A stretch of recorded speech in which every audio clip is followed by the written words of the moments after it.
Hey guys, Craig Delisio here with American Financial Network. I wanted to do this video. I'm going to do it as quickly as I can. Um, all this talk about LLPA, loan level pricing adjustments, and how better off credit people are paying for poor credit people's loans.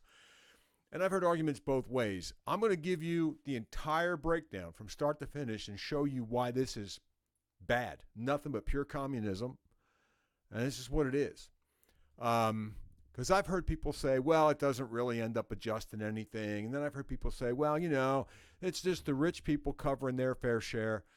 Let me explain how this works. And just so you know, I'm going to take you all the way through from LLPA, which means loan level pricing adjustment, which means the individual adjustments on an individual loan. I'm going to walk you all the way through how mortgage bundles get sold on the stock market. So you're going to understand completely. I'm going to try to do this in 5 minutes, okay? It may take longer because there's a lot of moving parts in the mortgage industry. So LLPA, what does it mean? Loan level pricing adjustment. So if there were no loan level pricing adjustments, you would have a mortgage world where there's just, say, a minimum credit threshold. Let's just say they decided to do away with all adjustments and say everybody with a 650 credit score qualifies for a mortgage. Okay, let's lower it. Let's say 600.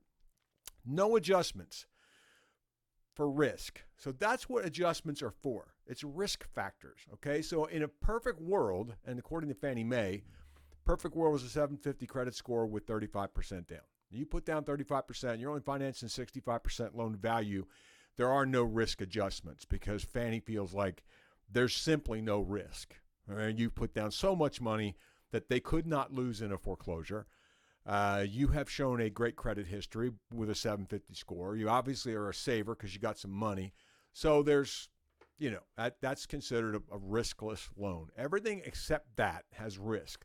So let's push that aside. Let's pretend for a minute that every loan had no adjustments and they just thought there were no risks. They just decided to do away with risk pricing. I'm going to come back to that in a minute and explain why there even is risk pricing, okay? But let me explain what risk pricing is first. Everything has a risk factor. This is all done by actuarial tables, the same way your life insurance rates are determined or your car insurance. Over the history of mortgage lending, they figured out what kind of properties are riskiest, what region of the United States poses the most risk. There are cities and states that have a higher risk factor than others. Some of it's because of weather. Parts of Florida are considered high-risk loans just because they're likely to get blown off the map every 5 years with a big hurricane. Places in California with an earthquake, places with mudslides, flood zones, right? You have to even have special flood insurance because of risk. Manufactured housing, double wides, single wides, they are risk. Even on a permanent foundation, they're a risk because of the way they're built. They're not built to local code standards. They're built to a national standard, which is lower. Did you know that a mobile home is built to the same standard as an RV? Because it's really what it is. It comes with a car title, not a home title. It doesn't get a house title and a deed until it's anchored to a piece of property with a permanent foundation. So they're not built to the same standard. They're automatically a higher risk. They're a higher fire risk. They're a higher wind risk. They can blow apart where other houses can withstand things. Houses with chimneys and fireplaces, houses with asbestos siding, houses with brick have less of a risk than wood clapboard siding houses or vinyl. So you get where I'm coming from. There are a lot of risk factors. And then there are risk factors with the borrower. What's your credit score? Well, what does a credit score mean? I know Dave Ramsey hates credit scores, and I get it. And in the old days, a handshake was everything, and your banker knew you. But in the old days, there weren't $4 trillion worth of mortgages out there or more, right? There weren't millions of people applying for mortgages trying to buy houses. So it was easier to just examine a person personally. A credit score tells me there's 3 different algorithms. There's consumer algorithm, mortgage enhanced algorithm, and auto enhanced algorithm. My world, we use a mortgage enhanced algorithm. So your score tells me what's the likelihood of you defaulting on a mortgage in the next 12 months. Or I'm sorry, going 90 days late within the next 12 months. That's not quite a default. So the higher your score on that model, the better risk you are. So the lower risk factors. So what it is this. You take baseline, no risk. Then you're going to add in pieces. It's like modular, right? Well, you got a baseline. He wants to borrow $100,000. He's buying a house for $200,000.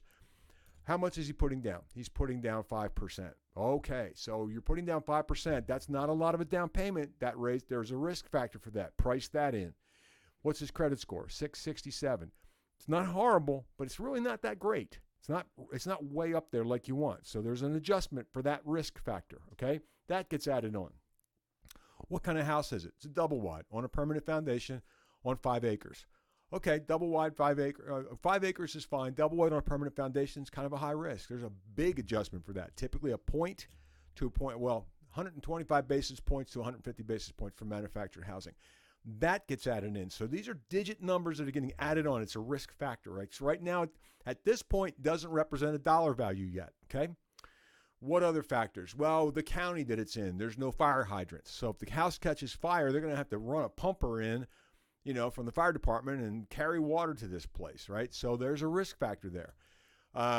It's in a tornado zone. It's not in a flood zone, but it's in a tornado zone. It's whatever, okay? So you get all these risk factors and you adjust for that, and each one of those risk factors drives the rate up because there's a price hit to it. Now, you could pay those hits. They convert to a dollar figure, and you could pay that in the old days, but you can't do it anymore, okay? Adjustments can only be paid in a seller concession. You can pay anything as long as it doesn't add to like the fees that we would charge, and the rate adjustments can't add up to more than 3%, or it's out of compliance. All right, so then if it's out of compliance, the only person that can pay it down is the seller. So you can manipulate seller concessions and do that legally, okay? Now, you've got this risk factor, and a good chunk of it is credit score, okay? The better your credit score, the less of a risk factor you are. So that number doesn't get added into all the other risk factors.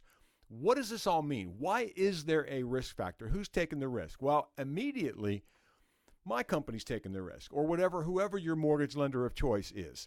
They're taking the risk because they are writing this loan, and they're calculating all these risk factors, and they're saying, well, it could possibly default or whatever. Well, we sell the loans though, all right? So, and mortgages don't get sold individually. Mortgages get sold in bundles. We sell them individually, back to Fannie and Freddie, but then we bundle, and typically it's around $100 million at a time. Bundle them all up and sell them in a big block, all these mortgages, to mortgage investors. What they do is they come in with somebody called an analyst. It's an analyst, a forensic accountant, whatever you want to call it. But this credit analyst comes in and he analyzes all these mortgages, and he has a tally. He's adding up the risk factors for each one. So you're going to have some loans that have very little risk factor, and you're going to have some that have a lot of risk factor. He averages them all together and gives a grade to that bundle of mortgages. It's called a corporate weighted coupon, okay? He has decided that the overall risk factor of this entire bundle is X, whatever it comes out to, okay? So ultimately, the risk factors are there for the person that's going to buy this loan later, because they're going to look at this bundle and say, you got 200 mortgages at low risk, you got 150 at high risk.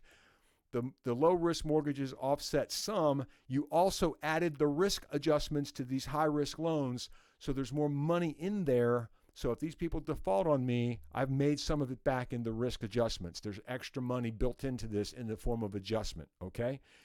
It's a little confusing, but it's stock market talk. And just so you know, one of my best friends in Nashville was a broker for years, has a Series 7. I ran this whole thing by him to make sure that I was right about this scenario. And he said, you're spot on, that's how it works. So ultimately, risk adjustment is to make the bundle buyer happy at the very end. That's really why it's there, because we don't want to hold on to this paper. If we held this loan for the entire 30 years, we'd probably give, bad credit people a shot. Maybe you can talk somebody into it. The old school local bank thing, right? Which doesn't exist anymore. So all these risk adjustments are there to make the bundles better. Now, this new thing where a good credit borrower is now hit with a rate adjustment because he's got good credit, okay? They may not say it's because he's got good credit. They just may say, well, we lowered the bar on the risk adjustments and so now you have to have a higher credit to get that risk break, and then we did away with it over here. Here's what it boils down to. Prior to May 1st, if you had an X credit score, 700, let's say, you didn't get an adjustment as high as you do now, okay? People that had a 620 credit score got an adjustment for credit score, and they should. They're a higher risk. They've taken that away. The rate didn't go up and down that much, but the risk factor. Now, you know where the rate went up for? The person with the good credit. Because once that risk factor gets elevated, then the cost of the rate gets elevated, so the rate gets driven up. The person that's got bad credit, you know, their rates, the risk factor adjustment was lowered or even eliminated, but the rate didn't creep down as much, okay? So this was done for the investor. This wasn't done to help the little guy. This was done because they're going to try to open this all up. What is literally happening is this guy with the good credit is paying more in the form of a higher risk adjustment that doesn't need to be there because he's not any higher of a risk than he was on May 30th. This guy over here that is more of a risk factor is paying less, and he's still the same risk factor that he was. So yes, this guy is paying for this guy, and it's not right. But you know who to blame. Wasn't anybody in the mortgage business that thought of this. And listen, this isn't a political statement. If Donald Trump had done the same thing, I'd be just as angry about it and making this video. So there you have it. Sorry, 11 minutes, but it took that long to explain this. And, you know, maybe we can break it down into a bite or something. But if you have any questions, look me up. Craig DeLisio, AFN. I'm everywhere. Bye.